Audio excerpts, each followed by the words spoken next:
Welcome to this week's edition of Outdoors Online, a weekly webcast produced by the North Dakota Game and Fish Department. I'm your host, Tom Jensen. My guest this week is Bob Frohlich. Bob is the Fisheries Development Supervisor at Game and Fish, basically in charge of boat ramp development, Bob, correct? Yep, correct. We're going to talk about lake and river access this year. Bob, I want to start with an area that's already got open water. In fact, some fishing activity going on. The Missouri River and Lake Oahe. Now, you spent a lot of time, I guess 4 years ago, right after the flood, doing a lot of fix-up, cleanup on ramps and such along the Missouri, and they're back in shape. Yep, they are, Tom. We actually, as of last Friday, we checked all the ramps, and we've, from the Garrison Dam all the way down to just south of Beaver Bay, the river was open and ice-free, and everything was virtually open and usable except for 2 or 3 boat ramps. And that's you know, a far cry from where we were 2 or 3 years ago after the flood there. Caused a lot of damage, destroyed, and we spent a lot of time and money getting things back up and running again. But we're in really good shape right now. And that was a year that there wasn't a lot of access along the Missouri River because of the flooding and stuff. Do we ever plan on, and access is excellent along the river right now, do we plan on adding any ramps in the near future? No, we really don't, I guess.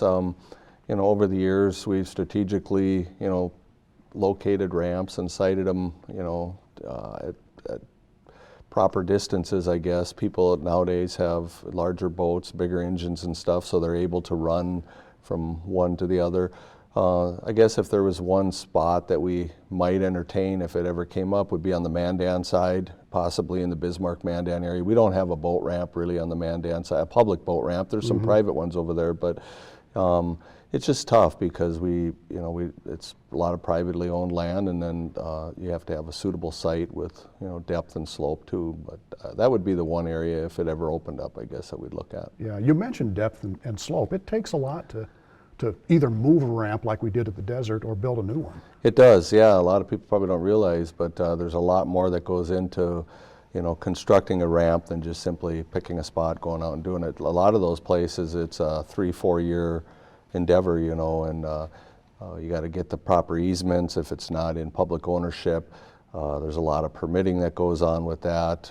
There's some federal aid stuff, the funding of the project, getting a local cooperator, and so there's a lot of paperwork and time and energy that goes into developing a site from start to finish. Same with those fish cleaning stations that are popping up at jeepers nearly every ramp along the river. Yeah, that was one of our deals when we implemented that new ANS rules and regulations as far as not being able to transport water and stuff like that. We wanted to be able to allow fishermen, you know, the opportunity to clean their fish right at the site. The problem with fish cleaning stations is they're really expensive to build and they're really expensive to maintain. And so finding an entity that's committed to coming up with the local 25% match right at the beginning, and then also, you know, maintain that facility and station for the next 20-30 years is quite a challenge. It won't be long. We have open water on some of the inland lakes across the state and things like that. It wasn't that long ago we were managing 150 to 200 lakes. Now we've got over 400. Yep. A lot of them are small lakes and things, and your crews are working on trying to provide access on a lot of these smaller lakes. Yeah, we're up to 425 lakes right now across the state, which is, you know, almost 3 times as many as we had, you know, 10, 15 years ago. And with that, you know, there's a huge demand for access to those lakes. Typically, what I see is that it seems to be kind of species dependent. You know, if it's a pike perch fishery, you know, anglers seem kind of content to, you know, getting on during the winter months, and of course with the mild winters we've had the last 2 years. When access is easy. Yeah, they can get on and off pretty good. If it's a walleye fishery, you know, it's a different story. You know, the walleyes typically don't bite as well as they do during the summer months, and so we've got, you know, 2-3 dozen tremendous walleye fisheries out there now that have developed where anglers are just, you know, screaming to get on during the summer months, and getting a boat ramp on there is a challenge, again, for those same reasons that I mentioned earlier with the, you know, getting the easements from the private landowners and having a suitable site. All right, I'll give you, for sake of example, in a lake that's fairly close to Bismarck, and that's Sibley Lake. Didn't have a ramp, had kind of a makeshift ramp Yep. for years, but Yep. we are going to get one on there finally. Yeah, we finally made it over the hurdle there.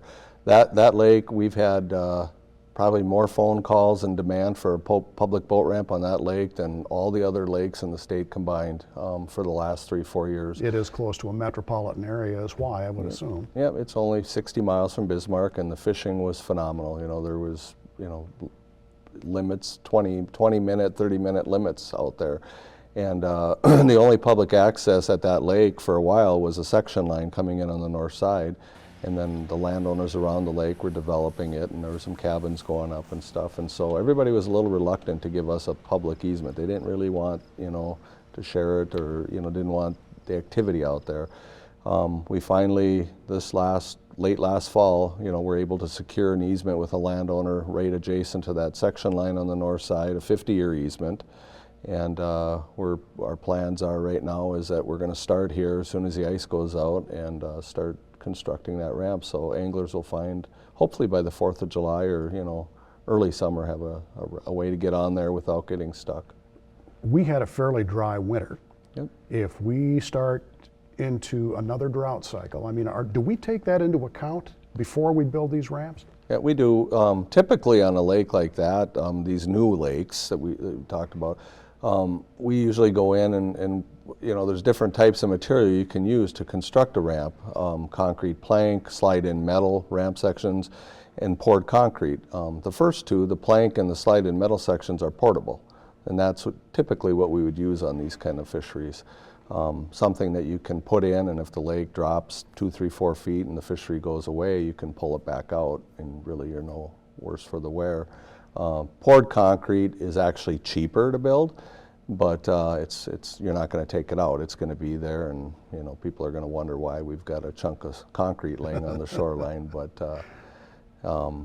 yeah, we do take that into account, I guess. And I guess right now we're just being opportunistic and taking advantage of what, you know, the high water levels, what Mother Nature has given us, and the abundant fisheries that we have. So We've talked about the small lakes. Let's talk about the big fisheries. Yep. Lake Sakakawea, Devil's Lake.